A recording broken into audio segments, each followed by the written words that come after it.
Olá, e que a paz do Senhor esteja sobre cada um de vocês, em nome do Senhor Jesus. Estamos iniciando a Sala 1. Essa Sala 1, ela é denominada como a Sala Gênesis. E aqui é onde nós começamos a compreender várias coisas a respeito da Palavra de Deus e vários aspectos do Reino de Deus. Hoje nós falaremos sobre os filhos de Deus. Como são os filhos de Deus, como procedem os filhos de Deus, como caminham os filhos de Deus por este mundo e como que nós somos feitos filhos de Deus, como que isso acontece nas nossas vidas. Então, iniciando a nossa sala, eu estarei ministrando estudos de caráter pastoral e doutrinário a todos vocês, meus irmãos, que estão começando a trilhar o caminho de Deus neste ministério, na comunidade Raiz El Elyon. Então, vamos lá.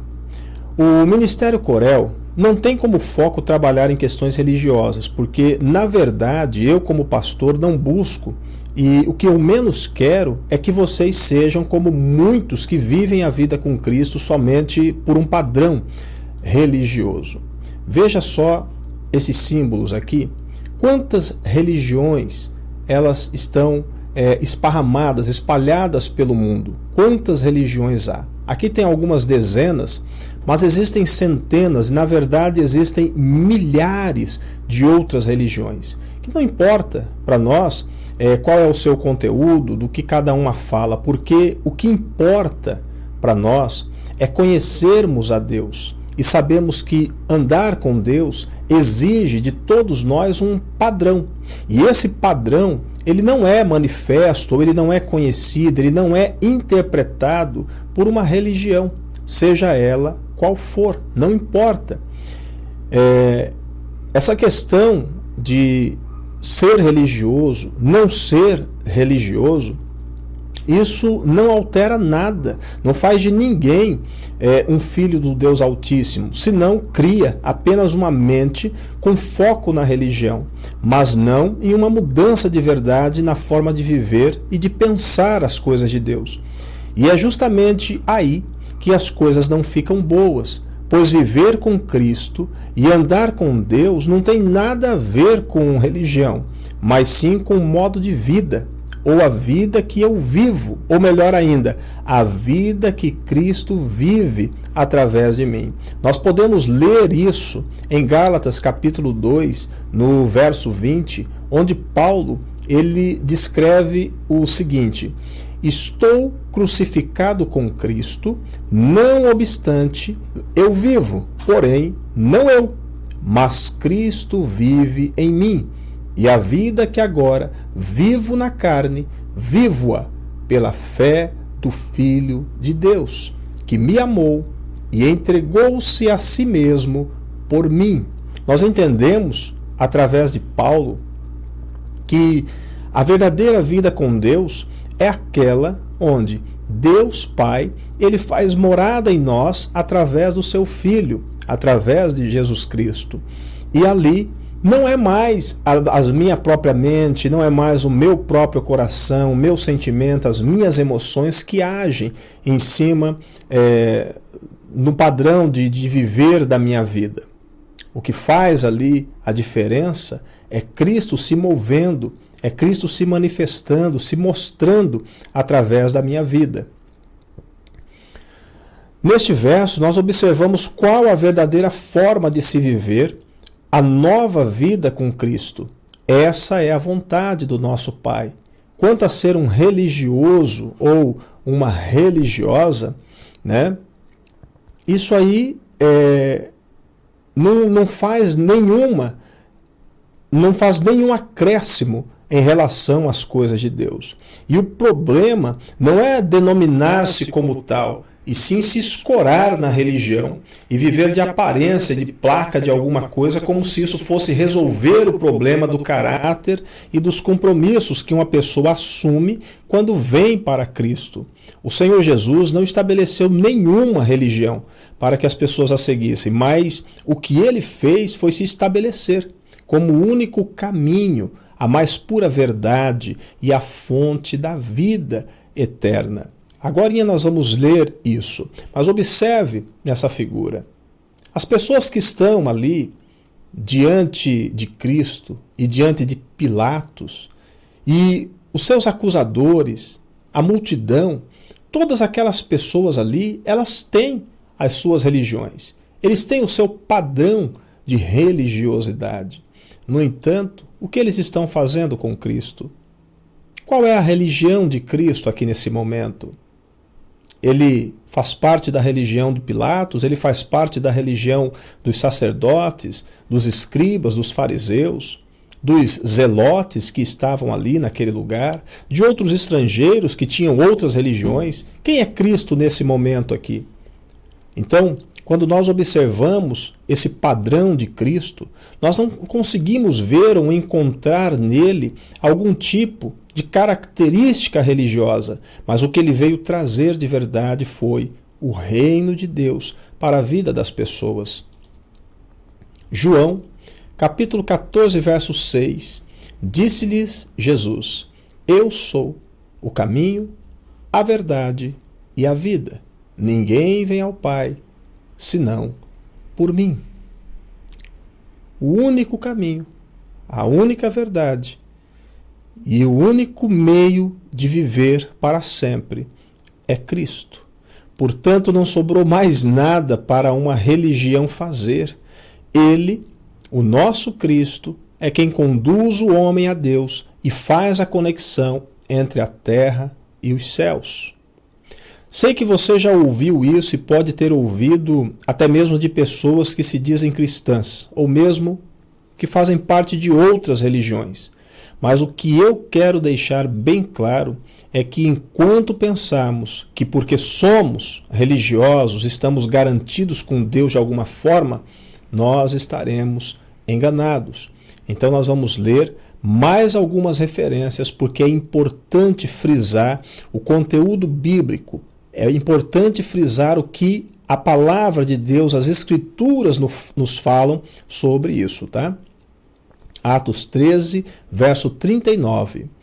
E por ele, todo aquele que crê é justificado de todas as coisas das quais não pudestes ser justificados pela lei de Moisés. Somente Cristo, através do seu ato de justiça, que foi a sua entrega, que foi a sua morte, somente Ele pode trazer a justificação sobre aqueles que creem em Cristo. Outro texto, 1 Coríntios 6, verso 11. Ao menos alguns de vós têm sido isso, mas fostes lavados, mas fostes santificados, mas fostes justificados em nome do Senhor Jesus e pelo Espírito do nosso Deus. Então toda limpeza, toda purificação, toda santificação e toda justificação, ela vem por intermédio do Senhor Jesus e não por intermédio de nenhuma caráter ou característica religiosa, seja ela qual for. Em Gálatas 2, verso 14, nós vamos ler alguns versos aqui, do 14 até o 16. Mas quando ouvi que eles não andavam corretamente, segundo a verdade do Evangelho, eu disse a Pedro diante de todos eles: se tu, sendo judeu, vives como gentios e não como judeus, como obrigas os gentios a viverem como os judeus? Nós que somos naturalmente judeus e não pecadores dentre os gentios, sabemos que um homem não é justificado pelas obras da lei, mas pela fé de Jesus Cristo. Nós também cremos em Jesus Cristo para que pudéssemos ser justificados pela fé em Cristo e não pelas obras da lei, porque pelas obras da lei nenhuma carne será justificada. Veja que esses textos que eu tenho lido para vocês aqui, eles trazem a mesma impressão, a impressão de que não importa qual seja a religião, não importa qual seja a religiosidade, ela não pode conduzir o homem a uma verdadeira condição de santificação, de justificação, de purificação diante de Deus. Paulo, ele está aqui repreendendo a Pedro, porque Pedro, ele estava no meio de judeus, se fazia de judeu. Ele ia para o meio de outros religiosos, ele se colocava na condição de outros religiosos. E assim, ele ia misturando o evangelho de Cristo, a graça de Cristo com essas outras coisas. E veja que Paulo, aqui no final do versículo 16, ele diz: porque pelas obras da lei, nenhuma carne será justificada. Ele está falando das próprias leis que foram estabelecidas e colocadas para Moisés. São as próprias leis que estão relatadas nas Escrituras no Antigo Testamento. No entanto, nem mesmo essa condição de uma lei estabelecida na religião judaica, ela poderia levar o homem a ser salvo, porque não é por conhecer algum tipo de escritura, não é por participar dos rituais, como haviam muitos rituais ali na lei de Moisés, não era pelos sacrifícios dos animais que eram sacrificados também na lei de Moisés, mas tudo pela fé em Cristo Jesus. É isso que nós precisamos entender, mas principalmente sermos participantes e viver isso. Muito bem. Entendi que religião nenhuma pode fazer eu me aproximar de Deus, senão o Filho de Deus, o Senhor Jesus. E isso quer dizer que eu posso viver a minha vida de qualquer jeito, sem medida, sem referência, sem compromisso? Será que é isso que vai acontecer? Eu vou viver de qualquer jeito, porque se religião nenhuma me conduz a Deus, então eu vou fazer de qualquer forma. Claro que não, né? Se for assim, podemos rasgar a Bíblia e viver a nossa vida da forma como bem entendemos, porque não seremos julgados pelos nossos atos, pois não existe um padrão. Então, se não existe um padrão, para que eu vou ficar me esforçando para fazer alguma coisa por Deus, pelo reino de Deus ou pela minha própria vida? Só que isso não é a verdade. A verdade é que, sendo eu agora filho de Deus, eu preciso ser como meu pai, justamente porque sou filho. Ou seja, o meu DNA, aquele conteúdo que existe dentro de mim, o que há de fato na minha essência, isso vai ter que parecer com o pai. Eu sou como ele, conforme nós vamos ler daqui um pouquinho em João, capítulo 1, verso 12. Tá? Mas eu quero que vocês olhem aqui para esse nome. Está em hebraico aqui e eu vou falar um pouco disso aqui para vocês. Nós temos aqui por trás desse nome um desenho, uma figura, uma ilustração daquilo que é o DNA que fica dentro das nossas células. Então, nesse DNA, que se parece muito com uma escada que vai se retorcendo aqui, então nós temos muitas informações aqui dentro. É justamente o DNA que traz as informações de características que nós temos ou que nós teremos, como a cor dos olhos, cor do cabelo, se é homem, se é mulher, se é negro, se é branco, se é japonês, amarelo, como que vai ser a sua característica, está escrita no DNA. Essa é a superfície daquilo que está escrito no DNA. Mas o DNA, ele guarda muito mais informações. Todas as nossas memórias, todas as nossas emoções, tudo aquilo que nós pensamos, tudo aquilo que nós vivemos, a nossa história, tudo fica registrado dentro do DNA. Então, não é com o cérebro que nós retomamos as lembranças, não é essencialmente com o nosso cérebro. O cérebro, ele é um mecanismo que funciona em conjunto com o nosso corpo. Então, todo o nosso corpo, ele traz uma memória, e essa memória, ela está registrada aqui no DNA. É um centro de informações. é algo que Deus colocou em nós para que funcionasse como uma memória, onde está registrado tudo sobre nós. É aqui. Este é o livro de Deus. O livro de Deus que está escrito em nós. E que naquele dia ele será aberto.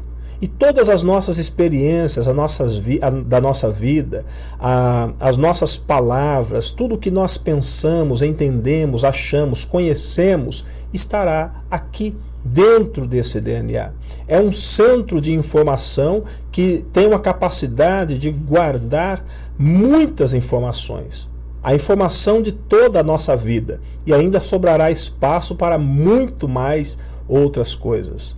Mas o que é interessante, eu quero mostrar para vocês já nesse momento aqui, é que aqui está o nome, o qual Deus se apresenta para Moisés, onde nas letras hebraicas está representado pelo Yud, o Re, o Vav e mais um Re aqui.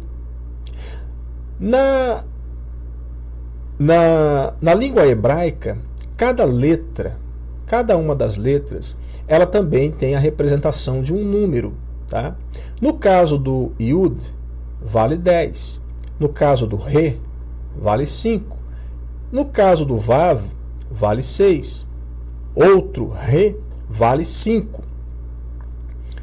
Então, o que acontece aqui? Esse é o nome de Deus. No português, nós chamamos de Jeová. O hebraico lê-se da direita para a esquerda. No nosso português, lê-se da esquerda para a direita. Yud, Re, Vav, Re. Na nossa língua, Jeová. Tá? Os cientistas, eles acabaram fazendo uma descoberta interessante no DNA. E qual foi a descoberta interessante? Dentro do nosso DNA, eu tenho uma figura melhor aqui, essa aqui, nós temos aqui o quê? Nós temos pontos que se ligam, pontos que se conectam. E isso aqui, na ciência, é decodificado com números. Voltando na figura aqui, foi encontrado numa sequência em nosso DNA justamente a sequência 10, 5, 6 e 5.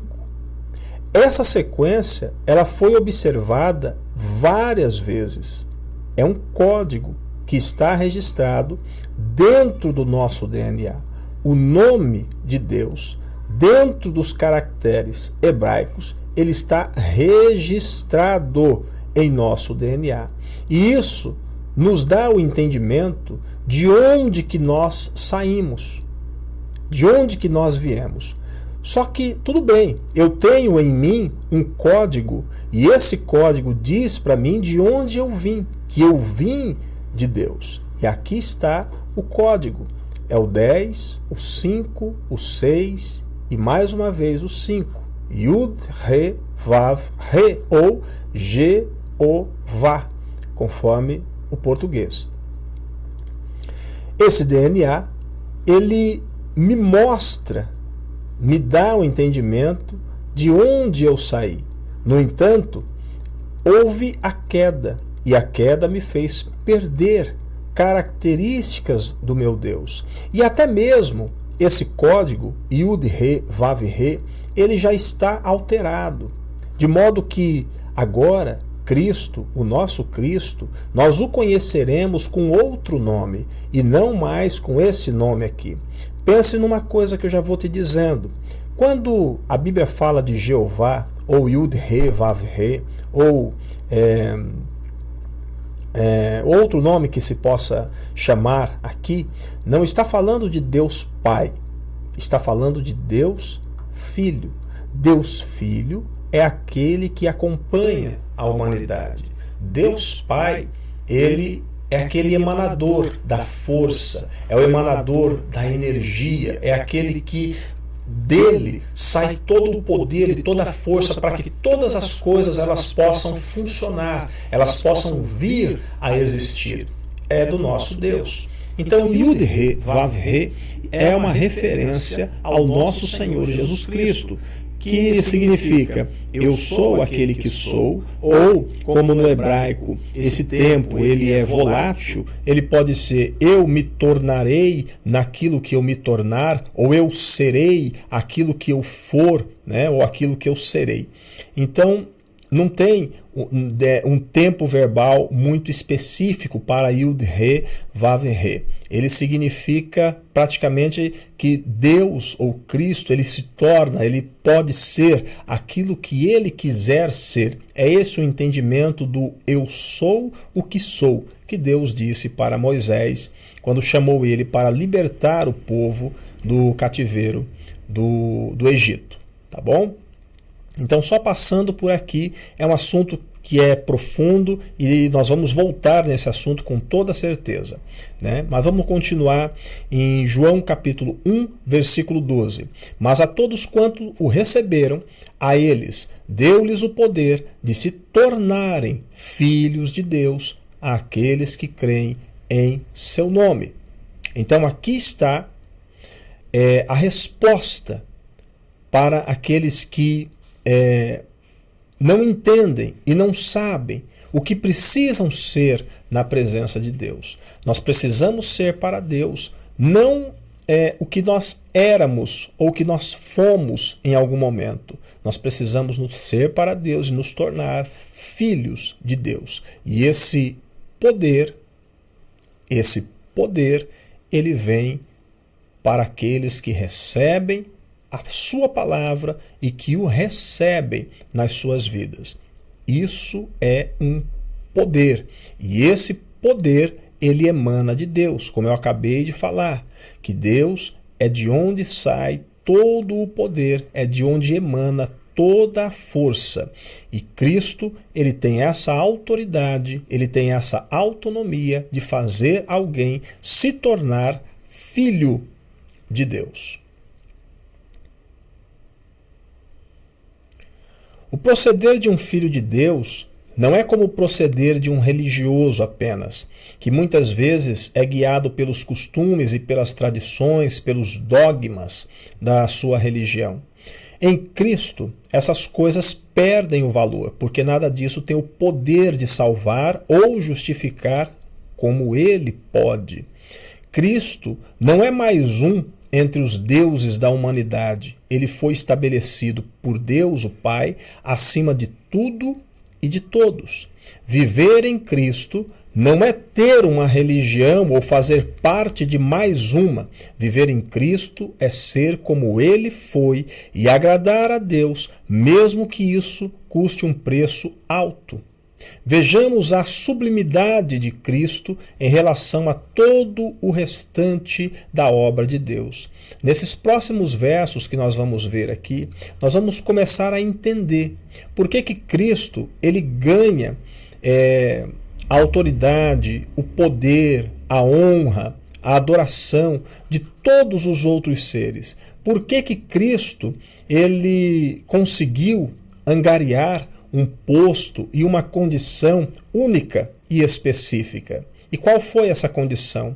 A condição de ele, assim como Deus Pai, receber adoração. Somente Cristo, entre toda a criação de Deus, entre todos os filhos de Deus, somente Cristo deve ser adorado. E essa honra é dada diretamente ao Pai. Mas o que é que faz dele tão especial? O que é que faz de Cristo ser alguém tão diferenciado? É isso que nós vamos ler aqui. Em Isaías 52, verso 13. Eis que meu servo, está falando de Cristo aqui, tá? Comportar-se-á prudentemente, ele será exaltado e enaltecido e será muito elevado. Uma profecia de Isaías, muitos anos antes do nascimento de Cristo, dizendo que esse servo, que no caso é Cristo, vindo em forma de homem e se fazendo como servo, então ele seria exaltado, enaltecido e muito elevado. Ainda em Isaías 53:12. Portanto, eu dividirei para ele uma porção com o grande, e ele dividirá o despojo com o forte, porque ele tem derramado a sua alma até a morte. E ele foi contado com os transgressores, e ele carrega o pecado de muitos e fez intercessão pelos transgressores. Olha, outras características dentro de uma profecia antes que Cristo viesse a existir, já falando de quão grande seria o poder do nosso Cristo. Hoje nós entendemos que está se falando de Cristo porque a profecia se cumpriu. E falando já dessa carga que ele estaria carregando, que é o pecado de muitos daqueles que creem nele, e fez intercessão pelos transgressores. E é isso mesmo, Cristo orou muitas vezes por nós, como nós podemos enxergar isso em algumas passagens bíblicas também. Em Filipenses 2:5, eu acho que é uma passagem muito clássica e que expressa muito bem como que Cristo ele foi exaltado de uma forma maravilhosa por Deus por conta de tudo aquilo que ele se sujeitou, por quanto de toda a sua obediência. Vamos lá, Filipenses 2:5. Que haja em vós a mesma mente que houve também em Cristo Jesus. A recomendação de Paulo é que nós sejamos conduzidos por uma mente como a mente de Cristo, ou seja, essa aqui também é a vontade do nosso Pai, é a vontade de nosso Deus, que nós sejamos exatamente iguais a Cristo. Versículo 6, que sendo em forma de Deus, não teve por usurpação ser igual a Deus, mas fez-se sem reputação, tomando sobre si a forma de um servo, fazendo-se semelhante aos homens. E achado na forma de homem, humilhou-se a si mesmo, sendo obediente até a morte e morte de cruz, pelo que também Deus o exaltou altamente e lhe deu um nome que está acima de todo nome, para que ao nome de Jesus se dobre todo o joelho das coisas dos céus, das coisas da terra e das coisas debaixo da terra. Então aqui está aquilo que Deus fez por Cristo, porque ele foi obediente, porque ele ouviu a voz do Pai, ele atendeu o chamado do seu Pai e obedeceu até a morte, e não foi uma morte qualquer, mas foi uma morte de cruz. Ele foi morto na cruz. Ele se tornou um servo, como diz a escritura lá de Isaías, que nós acabamos de ler. E Deus fez o quê? O exaltou altamente. Algumas versões vão dizer soberanamente. E lhe deu um nome que está acima de todo nome, que não é mais aquele nome que nós lemos lá, Yud-He, Vav-He. Agora ele tem um outro nome, um outro nome mais santo, um outro nome que fala da sua vitória. E esse nome nós o conheceremos quando estivermos com Cristo. Glória a Deus por nos enviar o Messias. Agora somos livres das amarras do reino das trevas e das cadeias de qualquer ordem que anteriormente nos prendiam. Pertencemos a Cristo e Ele nos pertence. Existe um acordo entre nós. A vida dele está em nós e a nossa vida está nele. Nós não estamos mais limitados a uma forma religiosa, litúrgica e dogmática da vida com Cristo, mas estamos na liberdade para caminharmos nesta vida vivendo o verdadeiro evangelho, que não pode ser limitada por coisas de homens. Então, todas as condições de liturgia, dos dogmas, das crendices humanas, né? E das grandes estruturas templárias, tudo isso foi de alguma forma, em algum momento, implantado, estabelecido, não por Deus, mas pelos homens. Os homens constituíram as liturgias, qualquer liturgia. Usaram as vestimentas, as suas edumentárias, para poder trazer um aspecto de santidade, um aspecto de autoridade. Também os grandes templos, as grandes catedrais, né? As grandes igrejas hoje em dia também são construídas no intuito de transmitir algum tipo de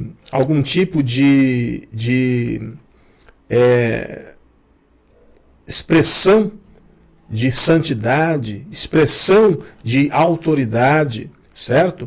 Então nós temos esses grandes lugares, esses grandes salões, esses grandes templos que são levantados, né? Nós podemos observar isso em todos os lugares no mundo. Não que isso, sendo para reunir o povo de Deus e estabelecer um culto, estabelecer a adoração a Deus, fosse uma coisa ruim, não é isso. Mas é que, na verdade, os propósitos, eles se distorceram, se distanciaram da grande verdade, da grande realidade. Se deu muito valor às questões litúrgicas, se deu muito valor aos dogmas, se deu muito valor às crendices, às estruturas templárias exuberantes, grandes, né? Mas se esqueceu do mais importante. E o mais importante é a pessoa. O mais importante é a alma que cultua, é a alma que está celebrando a Deus, é a alma que está vivenciando as coisas de Deus. Isso é o mais importante. Nós precisamos entender nesse momento do nosso estudo pelo menos duas coisas que são básicas na questão de convivência entre nós e Deus. E eu quero deixar isso, sim, bastante claro para todos vocês que estão aqui. Para que nós não pensemos ou não achemos que a nossa relação com Deus e seu Filho, nessa relação, nós tenhamos somente direitos. Não.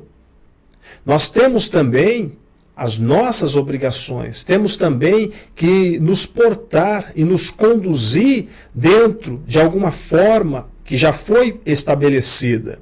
E essa forma estabelecida, ela não começa nem na terra, ela começa nos céus.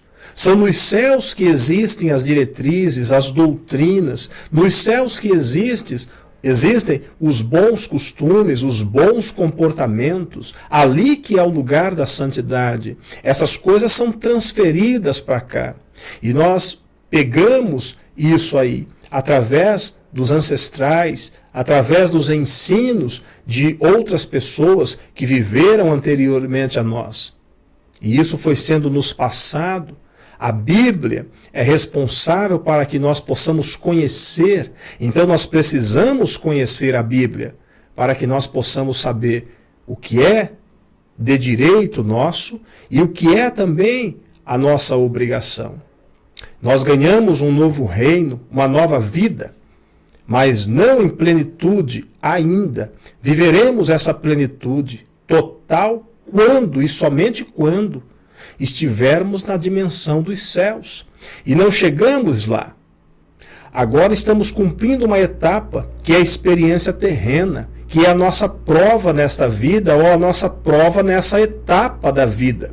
Pois a vida passa por etapas, sendo esse tempo aqui o tempo intermediário, que nos colocará em condições ou não de retornarmos para a nossa origem, ou de onde saímos, que foi de Deus e do seu reino. Nós vamos falar disso mais detalhadamente, muito em breve, de onde nós saímos, de onde nós viemos. Bom, o que importa saber agora, e que não basta entender, é que não basta eu entender que sou de Cristo, e que eu fui liberto do cativeiro do maligno. Eu preciso também colocar uma imagem aqui, eu preciso também compreender que tudo é um processo de crescimento e desenvolvimento nas coisas de Deus. Nós fomos escolhidos neste mundo para permanecermos, não para que pudéssemos permanecer como e onde nós estamos. Mas nós fomos convertidos ao Senhor para evoluir na presença dele, certo?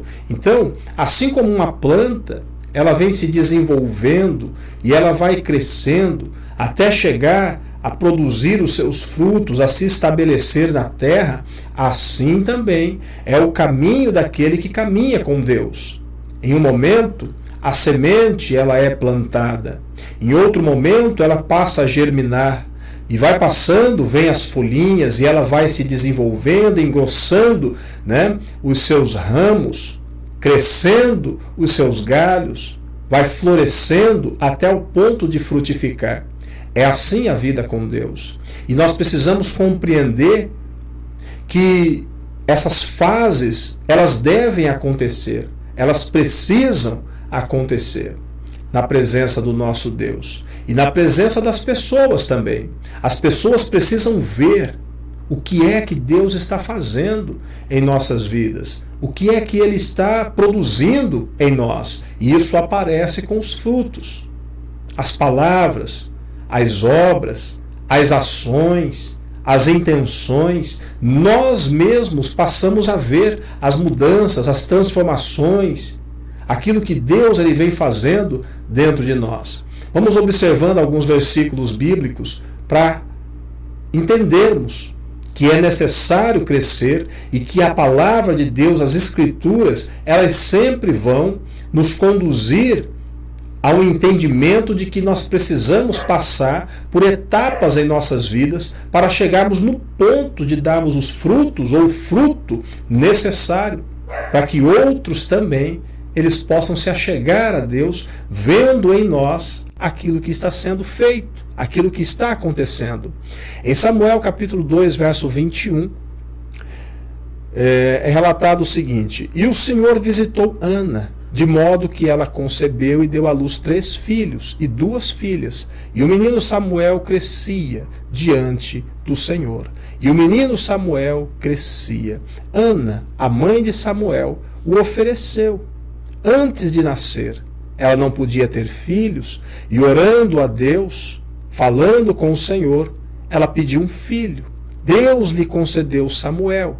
E ela havia dito que se Deus fizesse isso, esse milagre, ela estaria concedendo esse filho a Deus e o consagraria a Deus. E assim foi feito. Ela criou ele por um pouco tempo e depois colocou Samuel à disposição do templo. Samuel foi ensinado nos caminhos do Senhor, aprendeu a interpretar, a ler as Escrituras, e aqui diz que ele crescia diante do Senhor. Isso quer dizer que ele crescia não somente em estatura, em tamanho, como homem, em inteligência, mas ele se desenvolvia para a obra de Deus, para o reino de Deus. Ele estava sendo estabelecido e nele estava sendo produzido algo para que mais tarde ele fosse então se tornar um juiz em Israel e um sacerdote, prestando serviços a Deus. Também em 2 Pedro 3,18, porém, crescei na graça e no conhecimento de nosso Senhor e Salvador Jesus Cristo. A Ele seja dada a glória, tanto agora como para sempre. Crescei na graça e no conhecimento. Nós precisamos crescer em graça, agindo como Cristo agiu, falando como Cristo falou, fazendo o que Cristo fez e tendo também um desenvolvimento através do conhecimento das coisas de Deus, através de entender como funciona o reino de Deus. É algo necessário para as nossas vidas. Nós vamos sofrer menos, nós vamos padecer menos, vamos passar por menos dificuldade nessa vida quando nós estivermos vivendo dentro desse padrão de desenvolvimento e de crescimento diante de Deus. Agora nós vamos para Lucas capítulo 8, verso 5 até o verso 18. Então é uma leitura um pouco maiorzinha, mas nós vamos fazer essa leitura. Um semeador saiu a semear a sua semente, e enquanto ele semeava, uma parte da semente caiu à beira do caminho, e foi pisada, e as aves dos céus a devoraram. E outra caiu sobre a terra, e tendo brotado, murchou, porque não havia umidade. Nós estamos falando de uma pessoa que saiu a semear uma semente, e essa semente no meio do caminho, ela passou a cair ali. E vai, então, relatando o texto, o que foi acontecendo com a semente enquanto ela ia caindo, conforme o terreno que ela caía. Versículo 7.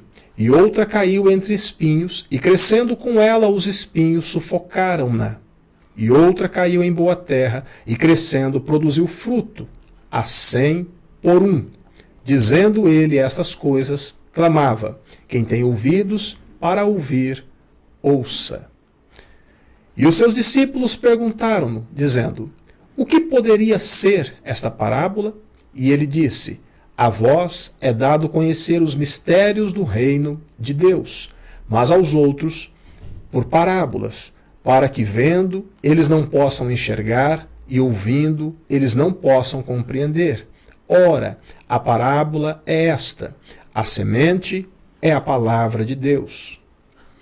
E os que estão à beira do caminho são os que ouvem. Então vem o diabo e tira a palavra de seus corações, para não acontecer que, crendo, sejam salvos.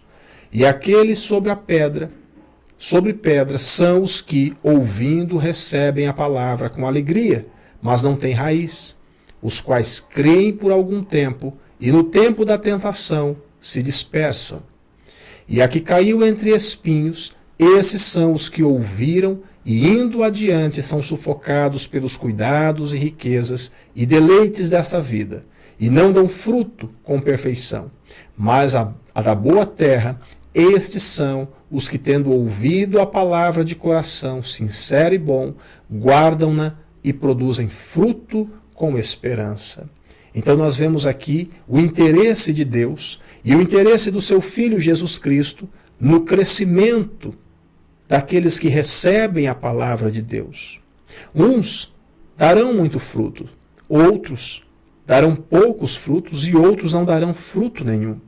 Tudo depende do coração, da vida, do recebimento, da recepção da palavra. Aquele que recebe a palavra com alegria, aquele que recebe a palavra e aconchega essa palavra e traz ela para dentro de si, começa a praticar, aplicar essa palavra, falar dessa palavra, ele passa a se desenvolver. Como nós vimos na figurinha aqui da planta, ele passa a crescer, ele vai se desenvolvendo, ele vai crescendo até chegar no ponto de frutificar. Mas aquele que recebe a palavra e não aguarda com fé, e não tem os depósitos para guardar essa palavra dentro de si, esse acaba perdendo a essência da palavra. Nós faremos diferente. Nós receberemos a palavra de Cristo, colocaremos ela em nossos corações e estaremos vivendo essa palavra, praticando e falando dessa palavra. Então, é necessário se desenvolver, é necessário crescer.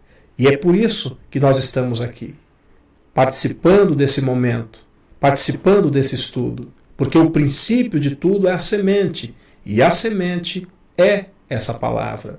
O reino de Deus é crescimento, é desenvolvimento.